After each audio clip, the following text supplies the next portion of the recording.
Welcome to stock study market অ্যানালিসিসের নতুন ভিডিওতে আপনাদের সবাইকে স্বাগতম। আগামী সপ্তাহের মার্কেটের ইম্পর্টেন্ট লেভেল কী থাকবে নিফটি ব্যাঙ্ক নিফটির, এর সঙ্গে সঙ্গে দুটো ইম্পর্টেন্ট ব্যাংকের যে রেজাল্ট এসছে, কোটাক মহিন্দ্রা ব্যাঙ্ক এবং এইচডিএফসি ব্যাঙ্ক, সেই রেজাল্ট নিয়ে ডিসকাশন করবে এবং খুব ছোটো ডিসকাশন থাকবে। এবং Nifty bank Nifty important level কী থাকবে, সবথেকে ইম্পর্টেন্ট ট্রেড প্ল্যান কীভাবে করছেন আগামী সপ্তাহে নিয়ে ডিসকাশন থাকবে। যারা ভিডিও দেখছেন, ভিডিওতে ভালো লাগলে অবশ্যই লাইক করবেন। দেখুন, এখানে যদি আমি এইচডিএফসি ব্যাঙ্ক এবং কোটাক মহিন্দ্রা ব্যাঙ্কের রেজাল্ট দেখি প্রথমে, তো কোটাক মহিন্দ্রা ব্যাঙ্কের রেজাল্টের কিছু প্রবলেম আছে, বাট এইচডিএফসি ব্যাঙ্কের রেজাল্ট যদি দেখি ওকে একটা রেজাল্ট, নর্মাল কোনো অসুবিধা নেই। বাট প্রবলেম এইচডিএফসি ব্যাঙ্কের রেজাল্টে সেটা হচ্ছে, আমি একে একে আপনাদের সঙ্গে ডিসকাশন করব। আমি এখানে পিডিএফ ডাউনলোড করে নিয়েছি, তো পিডিএফ যদি আমি দেখি এইচডিএফসি ব্যাঙ্কে, দেখুন এখানে স্ট্যান্ড অ্যালোন বেসিসে রেজাল্ট, এবং স্ট্যান্ড অ্যালোন বেসিসে যে রেজাল্টের মেন যেটা ব্যাংকের ক্ষেত্রে দেখি আমরা, সেটা হচ্ছে তিনটে বিষয় ইম্পর্টেন্ট। একটা হচ্ছে প্রভিশন, একটা হচ্ছে নেট ইনকাম, আর একটা হচ্ছে আমার এনপিএ। তো এখান থেকে আমি বেশি বড় যাব না, এখানে সিম্পল আমি দেখুন ইন্টারেস্ট আর্ন যেটা, এটাই ব্যাংকের মেন ইনকাম। ইন্টারেস্ট ইনকাম যেটা হয় সেখান থেকে চারটে সেগমেন্ট এখানে ভাগ করা আছে: আদার income, interest income, balance with reserve bank of India and other inter bank funds. তো টোটাল যে ইনকাম, ঠিক আছে, মেন ইনভেস্টমেন্ট থেকে একটা ইনকাম হয়, interest income, investment income, total চারটে যে সেগমেন্ট এখানে আছে, সেটা মিলিয়ে টোটাল যে ইনকাম, সেটা এই কোয়ার্টারে, সেকেন্ড কোয়ার্টারে যেটা এসছে, সেটা 74,016, ঠিক আছে, এবং এটা হচ্ছে কোটিতে। ওখানে যে অল যে নাম্বার আছে, সব নাম্বারগুলো হচ্ছে কোটিতে, মানে 74,016। এখন যদি লাস্ট কোয়ার্টার দেখি, লাস্ট কোয়ার্টারে ছিল, মানে এর আগের কোয়ার্টার, মানে 3 মাস আগের যদি প্রফিট দেখি, 73,033। ইয়ার অন ইয়ার বেসিসে যদি দেখি, মানে এই সময় গত বছর 67,698। সেখান থেকে কোয়ার্টার অন কোয়ার্টার বেসিসে যদি দেখি, 2-3% এখানে ইনকাম বেড়েছে। নেক্সট ইন্টারেস্ট ইনকাম যদি আমরা দেখি বেড়েছে, টোটাল ইনকাম যদি আমরা দেখি বেড়েছে। এবং যদি আমরা ইয়ার অন ইয়ার বেসিসে দেখি, প্রায় 10%-এর মতো এখানে ইনকাম কিন্তু বেড়েছে ব্যাঙ্কে, যেট ইজ গুড, মোটামুটি ঠিকই আছে। সঙ্গে সঙ্গে যদি আমরা নেক্সট যে ইম্পর্টেন্ট ফ্যাক্টর, সেটা হচ্ছে প্রভিশন। দেখুন 8 নম্বর সেকশন যদি আমরা দেখি, প্রভিশন গতবার ব্যাঙ্ক যে প্রভিশন রেখেছিল, সেই প্রভিশনের থেকে প্রভিশন সেখানে সামান্য একটু বেড়েছে, মোটামুটি একই রকম আছে।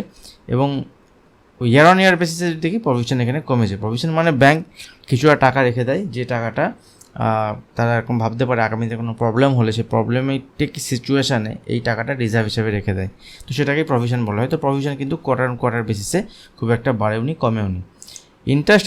ইন্টারেস্টিং ফ্যাক্টর, মানে ইম্পর্টেন্ট ফ্যাক্টর যদি আরেকটা দেখি, সেটা হচ্ছে এনপিএ। তিনটে বিষয় দেখবো, তো দুটো ফ্যাক্টর মোটামুটি আমরা ঠিকঠাকই দেখলাম। নেট ইন্টারেস্ট ইনকামও যদি আমরা দেখি, সেটাও বেড়েছে। এবং এখানে আরেকটা যে ইম্পর্টেন্ট ফ্যাক্টর, সেটা হচ্ছে এনপিএ। যদি এনপিএর ক্ষেত্রে দেখি, দেখুন এনপিএ গ্রস এনপিএ হয় একটা, আর নেট এনপিএ হয় একটা। তো gross NPA quarter on quarter basis যদি দেখি, এটা কিন্তু বেড়েছে, এটা বাড়া মানে এটা ভালো নয়। এবং নেট এনপিএ যদি দেখি, নেট এনপিএও কিন্তু এখান থেকে বেড়েছে। দ্যাট মিনস এনপিএ বাড়া মানে হচ্ছে ব্যাংকের নন পারফর্মিং অ্যাসেট।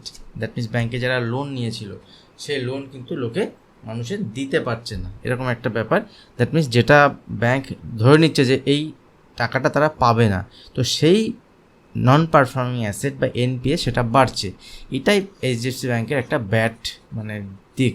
এবার এইচডিএফসি ব্যাংক বা যে কোনো সংস্থা যখন রেজাল্ট পাবলিশ করে, রেজাল্ট পাবলিশের পরে তার যে মুভমেন্ট হয়, সেই মুভমেন্টটা ইম্পর্টেন্ট। আগে থেকে মুভমেন্ট পেইড করা খুবই ক্রিটিক্যাল একটা বিষয়। তবুও ব্যাংকের রেজাল্ট ওভারঅল ঠিকঠাকই আছে, অসুবিধা নেই, বাট খুব বিশাল ভালো রেজাল্ট নয়, ওকে একটা রেজাল্ট। বাট এনপিএতে প্রবলেম দেখা যাচ্ছে। এনপিএ তার যে ইন্টারেস্ট ইনকাম বা যে ইনকাম ব্যাংকের হয়েছে, সেটা কিন্তু মার্কেটে যেটা এস্টিমেশন বা যে এস্টিমেট করেছিল বিভিন্ন ব্রোকার হাউস, তারা যে এস্টিমেট করেছিল, তার যে এভারেজ, তার থেকে কিন্তু মোটামুটি বেটার বা সেই রকমই এসছে। এখন যদি চলে যায় কোটাক মহিন্দ্রা ব্যাংকের ক্ষেত্রে, এই দুটো ব্যাংক নিয়ে আমরা ডিসকাস করছি। এর সঙ্গে আরবিএল ব্যাংকের রেজাল্ট এসছে, বাট আরবিএল ব্যাংকের রেজাল্ট ভালো হয়নি। তো সেটা নিয়ে ডিসকাশন করছি না, কারণ আরবিএল ব্যাংকের যে রেজাল্ট আসছে সেটা ব্যাঙ্ক নিফটির উপরে খুব একটা বেশি এফেক্ট ফেলে না। এই যে দুটো ব্যাংক আছে এদের এফেক্ট কিন্তু ব্যাঙ্ক নিফটিতে পড়ে। তো রেভিনিউ যেটা দেখুন কোয়ার্টার অন কোয়ার্টার বেসিসে যদি দেখি, কোটাক মাহিন্দ্রা ব্যাংকের রেভিনিউ সামান্য বেড়েছে এখান থেকে, এবং ইয়ার অন ইয়ার বেসিসে যদি দেখি, প্রফিট যদি দেখি, রেভিনিউ যদি আমরা দেখি, সেখান থেকেও কিন্তু ইয়ার অন ইয়ার বেসিসেও বেড়েছে সামান্য, কিন্তু মার্কেট যেটা এস্টিমেট করেছিল সেই এস্টিমেশন অনুযায়ী কিন্তু এখান থেকে রেজাল্ট আসেনি। যদি আমরা এখান থেকে পিডিএফটা দেখে নিই, দ্যাট মিনস যদি টোটাল মানে যে রেজাল্ট এসছে স্ট্যান্ড অ্যালোন বেসিসেই আমি দেখব, ঠিক আছে। যেটা যদি দেখি, দেখুন এখানেও ইন্টারেস্ট ইনকাম যদি কোয়ার্টার অন কোয়ার্টার বেসিসে দেখি, একটুখানি বড় করে নিচ্ছি, কোয়ার্টার বেসিসে মানে 3 মাস পরের যদি রেজাল্ট দেখি, তো 12,747 কোটি থেকে 13,216 কোটি, দ্যাট ইজ গুড। এই তিনটে মিলিয়ে এখানে দেখুন গত বছর যেটা ছিল 11,192, সেখান থেকে কিন্তু এটা ভালো হয়েছে। প্রভিশন যদি দেখি, বাট মার্কেট যেটা এস্টিমেট করেছিল এর থেকে একটু বেশি এস্টিমেট করেছিল, সেটা বিট করতে পারেনি। আর এখান থেকে যদি প্রভিশন দেখি, দেখুন প্রভিশন এখান থেকে বেড়েছে, এখান থেকে প্রভিশন বছরের হিসেবে যদি দেখি, লাস্ট ইয়ার যেটা ছিল তার থেকে এবারে প্রভিশন বেড়েছে, এবং গত কোয়ার্টার যেটা ছিল তার থেকে প্রভিশন সামান্য বেড়েছে। প্রভিশন মানে একটা ভয় মার্কেটে, খুব একটা বেশি সেভাবে বাড়েনি, বাট ইয়ার অন ইয়ার বেসিসে কিন্তু প্রভিশন বেড়েছে, that is not good for Kotak Mahindra bank. এবং যদি এখানে এনপিএ দেখি, গন্ডগোল হচ্ছে এই জায়গাতেই, এনপিএটা যদি আমরা দেখি, এনপিএ কিন্তু এখান থেকে যেটা নন পারফর্মিং অ্যাসেট, সেটা গ্রস এনপিএতে একটা ভালো এখানে ইনক্রিমেন্ট মানে ভালো বেড়েছে একটা। এবং যদি দেখুন এই গ্রস এনপিএ যদি আপনি প্রাইসে দেখেন 6,033 কোটি টাকা, যেটা ছিল 5,400 কোটি টাকা, মানে 5,470 থেকে 6,000 কোটি টাকা হয়েছে। নেট বেসিসে টোটাল নেট 1,376 কোটি টাকা থেকে এখানে 1,723 কোটি টাকা হয়েছে। পার্সেন্টেজ ওয়াইজ যদি দেখেন, পার্সেন্টেজ ওয়াইজ এখানে 1.39 থেকে 1.49, এবং নেট যে এনপিএ 0.35 থেকে 0.43। এই যে নেট এনপিএ বাড়া, এটা কিন্তু ভালো নয়। অ্যাক্সিস ব্যাংকের ক্ষেত্রে এনপিএ কম হয়েছিল, অ্যাক্সিস ব্যাংকের রেজাল্ট কিন্তু এদের থেকে, এই দুটো যে ব্যাংকের রেজাল্ট আমি আপনার ডিসকাস করলাম, যদি আমরা কম্পেয়ার করি অ্যাক্সিস ব্যাংকের সঙ্গে, অ্যাক্সিস ব্যাংকের রেজাল্ট এর থেকে অনেকটাই ভালো হয়েছিল এবং সব দিক থেকে ভালো। তার বেসিসে আমরা লাস্ট দিন অ্যাক্সিস ব্যাংকের মোর দ্যান 5% মুভমেন্ট দেখেছি। এখন ব্যাংক নিফটি এটাকে কীভাবে রিয়াকশান দেয়, কীভাবে রিয়াক্ট করে, নেক্সট ডে আমরা সেটাকে দেখতে পারবো রানিং মার্কেটে। বাট এখানে যদি আমরা নিফটি লেভেল দেখে নিই, একটুখানি ডিসকাশন করে নিই, তো নিফটিতে যে চ্যানেল ছিল, যে লেভেল ছিল সাপোর্ট লেভেল, সেটা ছিল 24,700 থেকে 750-এর লেভেল, এবং এই লেভেলকে ব্রেক করেছিল। আমি আপনাদের সঙ্গে শেয়ার করেছিলাম লাস্ট বৃহস্পতিবার, কোনো ভিডিও আসেনি, তো তার আগে আমি আপনাদের সঙ্গে শেয়ার করেছিলাম যে মার্কেটে এই লেভেলের নিচে আমার ক্লোজিং চাই, একটা দিনের ক্লোজিং যদি দেয় তাহলে এখান থেকে আমরা নিচের দিকে ফলো থ্রু মুভমেন্ট দেখব।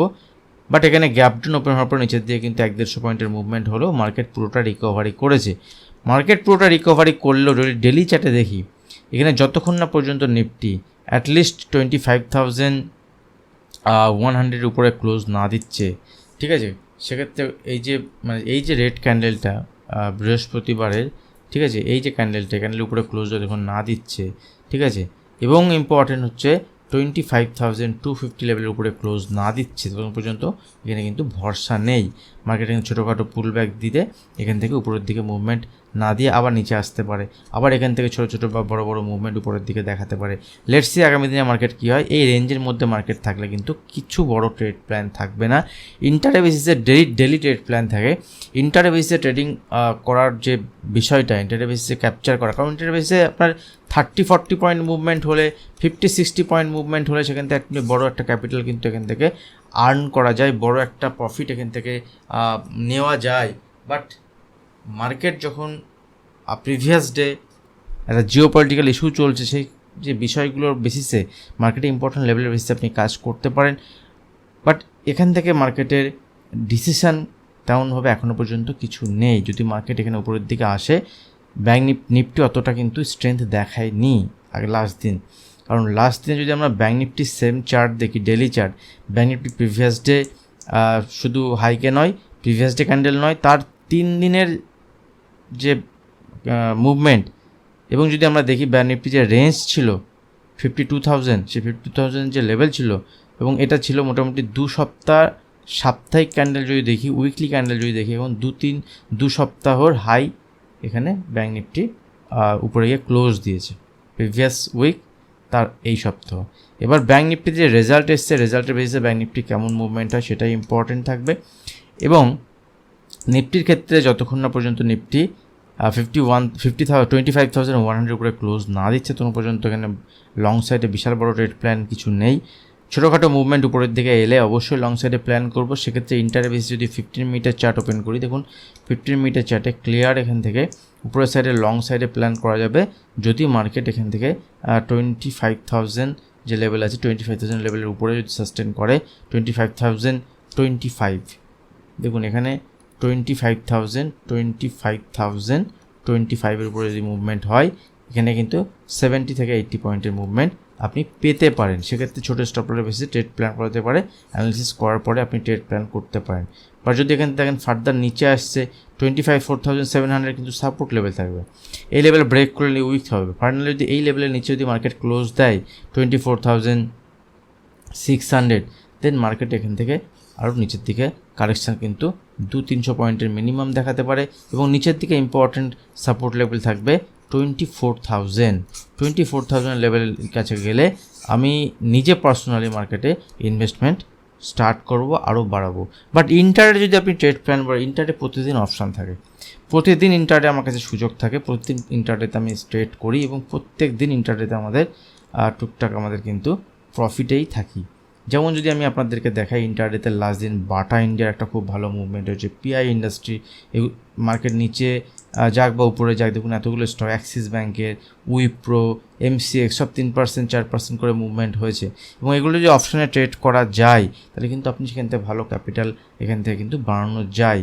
বাটা ইন্ডিয়া একদম লোয়ার লেভেল থেকে দেখি একটা ভালো মুভমেন্ট হয়েছে। এবং যদি আমরা সেল সাইডেও স্টক দেখি, ইন্টারডেতে সেল সাইডেও কিন্তু স্টক ছিল, এবং সেল সাইডে দেখুন মনোপুরম, আইজিএল, এমজিএল, ঠিক আছে, এই যে গ্যাস স্টকগুলোতে এগুলো কিন্তু একটা কারেকশান হয়েছে 10% করে, 6%, 4%। তো ইন্টারডে যদি স্টক সিলেকশন করতে চান তার জন্য আপনারা সেটাও করতে পারেন, আর তার জন্য প্রসেস আলাদা।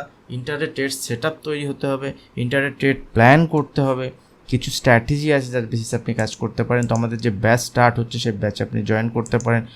ব্যাচ স্টার্ট হবে নভেম্বরের 10th নভেম্বর থেকে, নভেম্বর মাসের 10 তারিখ থেকে। আমি অলরেডি আপনাদের সঙ্গে পাবলিক টেলিগ্রাম চ্যানেলে শেয়ার করেছি, যারা এখনও জয়েন করেনি তারা জয়েন করতে পারেন। যদি ডিটেলস দেওয়া আছে জয়েনিংয়ের জন্য, আপনি যদি ক্লাসে জয়েন করতে চান সেক্ষেত্রে যে হোয়াটসঅ্যাপ নাম্বার আছে হোয়াটসঅ্যাপ নাম্বারে যোগাযোগ করতে পারেন। ভিডিওর নিচে ডিসক্রিপশন বক্সে হোয়াটসঅ্যাপ নাম্বারে লিঙ্ক দেওয়া থাকবে। আর যখন ইন্টারডেতে মার্কেটে আমি কাজ করি, যে স্টকে কেমনভাবে মুভমেন্ট হচ্ছে, কোন স্টক আমার ভালো লাগছে সেগুলো আমি ডিসকাশন করি। তার জন্য আমার একটা প্রিমিয়াম গ্রুপ আছে, আপনারা ওখানেও জয়েন করতে পারেন। প্রিমিয়াম গ্রুপে মেনলি লার্নিং পারপাস বা আপনি অ্যাজ এ ইন্টারডে কীভাবে আমি কাজ করছি, এবং ওখানে মোর দ্যান 70%, 80% যারা আছে তারা আমার কাছে ক্লাস করেছেন, তারাই ওখানে আছেন। আপনি যুক্ত হতে পারেন, সম্পূর্ণ ফ্রি। ভিডিও নিচে ডিসক্রিপশন বক্সে আপস্টক্স বা এলআইসির অ্যাকাউন্ট ওপেনিং লিঙ্ক থাকবে, সেখান থেকে অ্যাকাউন্ট ওপেন করে আপনি জয়েন হতে পারেন। ব্যাঙ্ক নিফটির ক্ষেত্রে যদি দেখি, যদি ট্রেড করলে ওই গ্রুপে কিন্তু আপনি থাকতে পারবেন, অ্যাক্টিভ ট্রেডারদের জন্য এই গ্রুপ। ব্যাঙ্ক নিফটি খুব সুন্দর জায়গাতে এখানে ক্লোজ দিয়েছে, but next day HDFC bank এবং কোটাক ব্যাঙ্কের রেজাল্ট যেটা এসছে তার বেসিসে কী মুভমেন্ট হয় সেটাই হচ্ছে এই ব্যাঙ্ক নিফটির ক্ষেত্রে ইম্পর্টেন্ট। ব্যাঙ্ক নিফটি যদি এখানে 51,200 নিচে যদি মুভমেন্ট দিতে স্টার্ট করে তাহলে ব্যাঙ্ক নিফটি আবার এই নিচের দিকে মুভমেন্ট দেখাবে, সেক্ষেত্রে নিচের দিকে 50,500 পর্যন্ত টার্গেট হতে পারে। যদি ব্যাঙ্ক নিফটি এই লেভেলকে ব্রেক করে তাহলে ব্যাঙ্ক নিফটি এখান থেকে উপরের দিকে নেক্সট টার্গেট 800 থেকে 900 পয়েন্ট, এবং এই লেভেল ব্রেক করলে আরও উপরে ব্যাঙ্ক নিফটি এখান থেকে মুভমেন্ট দেখাতে পারে। তো ডিপেন্ড করছে আগামী দিনে ব্যাঙ্ক নিফটিতে কীভাবে এই রেজাল্টকে মার্কেট কীভাবে নিচ্ছে। এবং 15 মিনিটের চার্ট যদি আমি দেখি, কোনো যেহেতু নিউজের বেসিসে, রেজাল্টের বেসিসে কোনো ইম্পর্টেন্ট লেভেল এখানে কিছু নেই। মার্কেট কোথায় গ্যাপ আপ হবে, কোথায় গ্যাপ ডাউন হবে বলা খুবই মুশকিল, কারণ মার্কেট চলাকালীন ডিসকাশন যেটা থাকবে সেটাই এখানে ইম্পর্টেন্ট। আগে থেকে যদি আপনি প্রেডিক্ট করে বসে থাকেন যে আমি এটা করব, আমি ওটা করব, আমি সেটা কোনো দিনই করি না, তো সে বিষয়ে বলা খুবই মুশকিল। বাট নর্মাল যদি বাজারে রেজাল্টসটা না থাকতো সেক্ষেত্রে ইম্পর্টেন্ট লেভেল আপনার সঙ্গে ডিসকাস করা হতো। বাট এই যে level, that means previous day যে হাই অ্যান্ড লো, এই লেভেলের বাইরে মোটামুটি যদি আমরা দেখি নিচের থেকে 51,200 থেকে 52,100 এই লেভেলের মধ্যে তো বড় ট্রেড প্ল্যান কিছু আমি দেখছি না। এই লেভেল থেকে যেদিকে বের হবে সেদিকে ট্রেড প্ল্যান করা যেতে পারে, সেক্ষেত্রে ছোটো স্টপ লস বেসে কাজ করা যেতে পারে। ভিডিও ভালো লাগলে অবশ্যই ভিডিওতে লাইক করবেন, যারা এখনও চ্যানেল সাবস্ক্রাইব করেননি চ্যানেল সাবস্ক্রাইব করে বেল আইকন প্রেস করবেন। আজ ভিডিও এখানে শেষ করছি, দেখা হবে নেক্সট ভিডিওতে। ধন্যবাদ।